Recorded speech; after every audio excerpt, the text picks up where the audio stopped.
Hello and welcome to another retrospective video of an iconic adventure game franchise. You can find a lot of videos about adventure games in my channel, like the full history of Space Quest, King's Quest, Gabriel Knight, Leisure Suit Larry, Loom, Grim Fandango, and many more.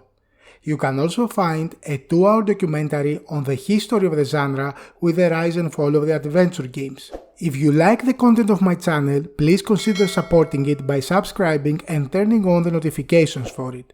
You can also consider supporting me by becoming a member of my YouTube channel. There is one membership tier and you will have a lot of benefits like exclusive updates on upcoming videos, you get to watch each new video earlier, you get to decide the topic of upcoming videos, and also member exclusive giveaways that will follow.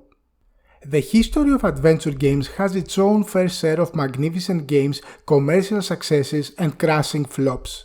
The series we are going to cover today is a genre-defining one as it helped establish LucasArts among the pantheon of adventure game studios and also helped in skyrocketing the careers of the people involved. Maniac Mansion and its sequel, Day of the Tentacle, are two of the best examples of the genre's heyday and played a crucial role in expanding the fan base of adventure games, opening them up to larger audiences. They received multiple acclaims, and as writer Orson Scott Card mentioned, they were a step toward computer games becoming a valid storytelling art.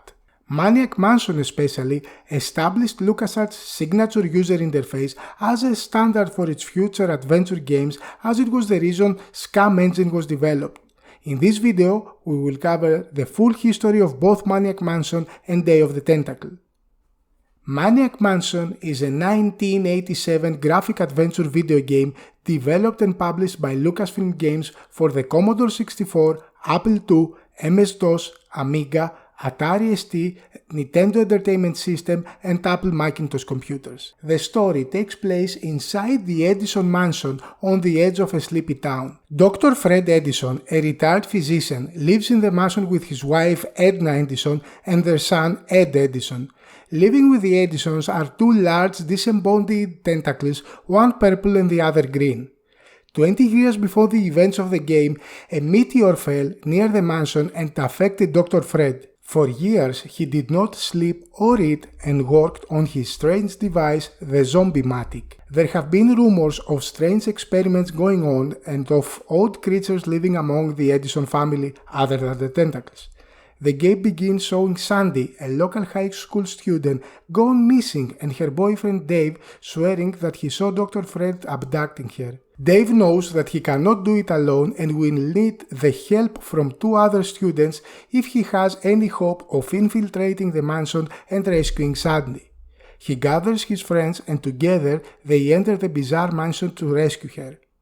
Players start by choosing two students out of the 6 available to accompany Dave to the Edison mansion and can then switch between these 3 characters at will.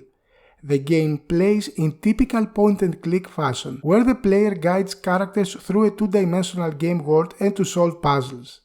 There are 15 action commands, such as use and walk to, that may be selected by the player from a menu on the screen's lower half. The new kid command switches between Dave and the other 2 selected characters. Each character possesses unique abilities like fixing devices or playing musical instruments. The game can be completed with any combination of the available characters, but since the puzzles can be solved with more than one way, the game can be played multiple times.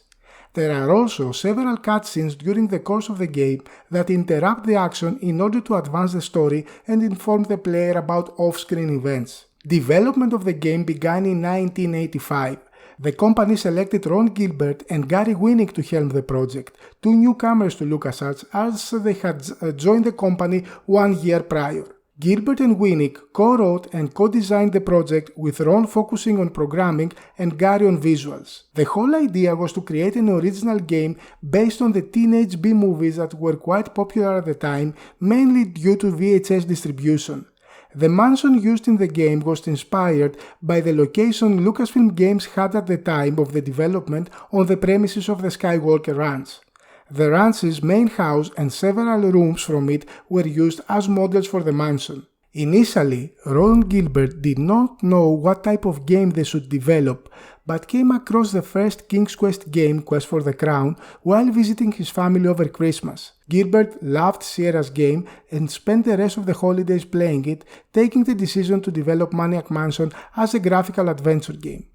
As was common for game development in the 80s, the game was initially created on a pen and paper form as a board game.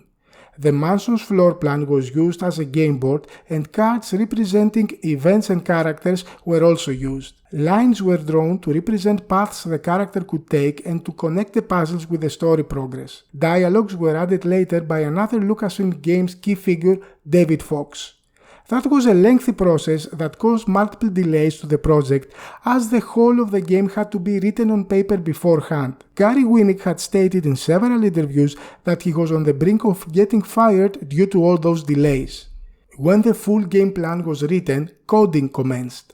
Ron Gilbert began programming Maniac Mansion in assembly language, but soon realized that this would have been a monumental and time-consuming process. He decided to create a scripting language to speed up the process and improve the development's effectiveness. Lucasfilm employee Chip Morningstar contributed the base code for the engine, which Gilbert then built on, a process that took more or less 6 months.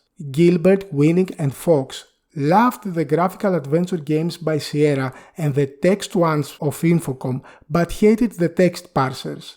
David Fox had begun streamlining the interface in the previous Lucasfilm game Labyrinth, which used 2 separate wheels, one for verbs and one for nouns. Gilbert liked the idea and took it further by creating a set of standard commands that the player could choose before selecting the object or item to apply the command to. That ultimately led to the creation of the SCAM game engine, or script creation utility, for Maniac Mansion. SCAM contributed immensely to the game's success and became the signature game engine for the later adventure games developed by Lucasfilm Games. Maniac Mansion was initially developed for the Commodore 64, but the use of SCAM engine allowed the team to easily port it to multiple platforms. After almost 2 years of development, Maniac Mansion was released for the Commodore 64 and Apple II in 1987. Later ports followed for the MS-DOS, Amiga, and Atari ST. In 1990, a Nintendo Entertainment System was also released exclusively in Japan. The same company, Jaleco, developed a new port for the game to be released in the United States. However, due to Nintendo of America's concerns over the context and themes used in Maniac Mansion, the NES version was heavily reworked and censored.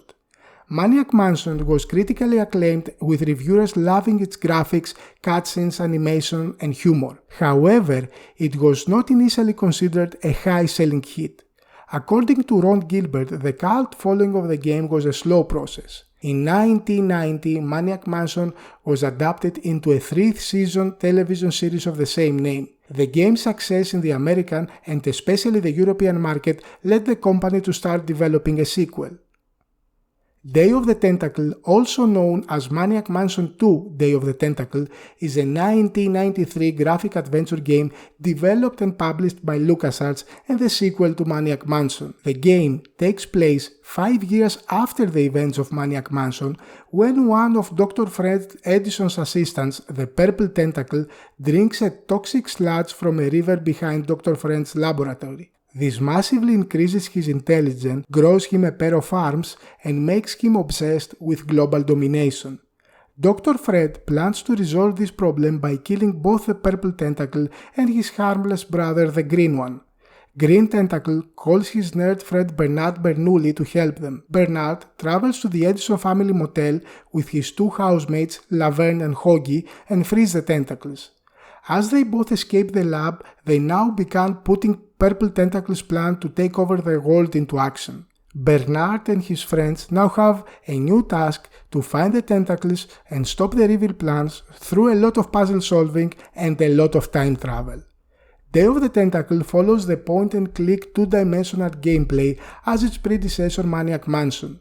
The player can control each of the 3 available characters, Bernard, Laverne, and Hoggy, to interact with the environment, objects, and other characters. To do so, they choose from a set of 9 commands arrayed on the screen, such as pick, use, or talk to, and then on another character or an object in the world.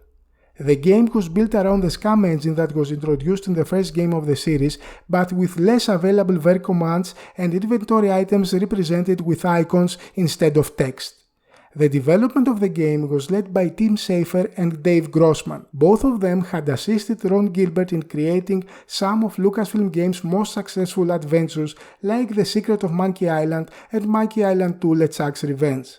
The company believed that Schafer and Grossman's humor matched that of Gilbert and that they were ready to direct their own project. Ron Gilbert and Gary Winnick, the original creators of Maniac Mansion, collaborated with Grossman and Schafer in the initial planning and writing of the Day of the Tentacle. The game was developed around Gilbert's idea on time travel. Grossman and Schafer brainstormed regularly to devise the time travel puzzles. As Grossman has stated on the puzzle design of the games, with a time travel story, I leave a bottle of wine somewhere and it causes a bottle of vinegar to appear in the same place 400 years later. I will say that it was really fun to think about the effects of large amounts of times on things like wine bottles and sweaters in dryers, and to imagine how altering fundamentals of history like the Constitution and the flag could be used to accomplish petty, selfish goals like the acquisition of a vacuum and a tentacle costume. We definitely enjoyed ourselves designing that game. As already stated, Day of the Tentacle utilized an improved version of the SCAM game engine. Looney Tunes animation shorts, particularly the Chuck Jones directed ones, were among the inspirations for the artistic design. The cartoony style also allowed for larger visible faces to enable more expressive characters. Day of the Tentacle features a 4-minute long animated opening credit sequence, the first LucasArts game to have such. Initially, the opening sequence was 7 minutes long, but Hal Barwood of the Indiana Jones and the Fate of Atlantis fame suggested to trim it down, leading to the one appearing in the final product.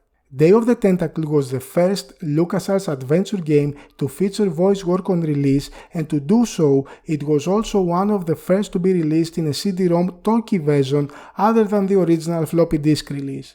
The game also included the full version of Maniac Mansion that the player could play by using a computer in-game. The game was critically acclaimed, receiving multiple awards and topping several best-of adventure lists. Critics focused on its cartoon-style visuals and comedic elements. Its sales were significant for the time, and as Tim Schafer had stated, it managed to sell significantly more copies than Monkey Island games back then. Day of the Tentacle was a staple for the genre and inspired multiple games other than being frequently referenced in multiple media and pop culture. A remastered version of the Day of the Tentacle was developed by Schafer's current studio, Double Fine Productions, and released for a lot of platforms like Windows, OS X, Linux, PlayStation 4, PlayStation Vita, and Xbox One. That was the full history of Maniac Mansion and its sequel Day of the Tentacle, two games that had an immense influence in the adventure game genre. Because of Maniac Mansion, the SCAM engine was developed that helped establish Lucasfilm Games as a powerhouse of adventure game development. The teams involved in both games development are considered today icons of the industry, and many of them continue to amaze gamers with their new productions. If you want to enjoy some of the best adventure games have to offer, then look no further than those two games. Do not forget to watch my many retrospectives on iconic franchises like Loom, King's Quest, Space Quest, Gabriel Knight, and more. You can also find my 2-hour documentary on the rise and fall of the genre. If you like the content of my channel, please consider supporting it by subscribing and turning on the notifications for it to know when a new video is up. You can also consider supporting me by becoming a member of my YouTube channel. There is one membership tier and you will have a lot of benefits like exclusive updates on upcoming videos, you get to watch each new video earlier, you get to decide the topic of upcoming videos, and also member exclusive giveaways that will follow. We will have the next adventure game video soon. Thank you all for watching.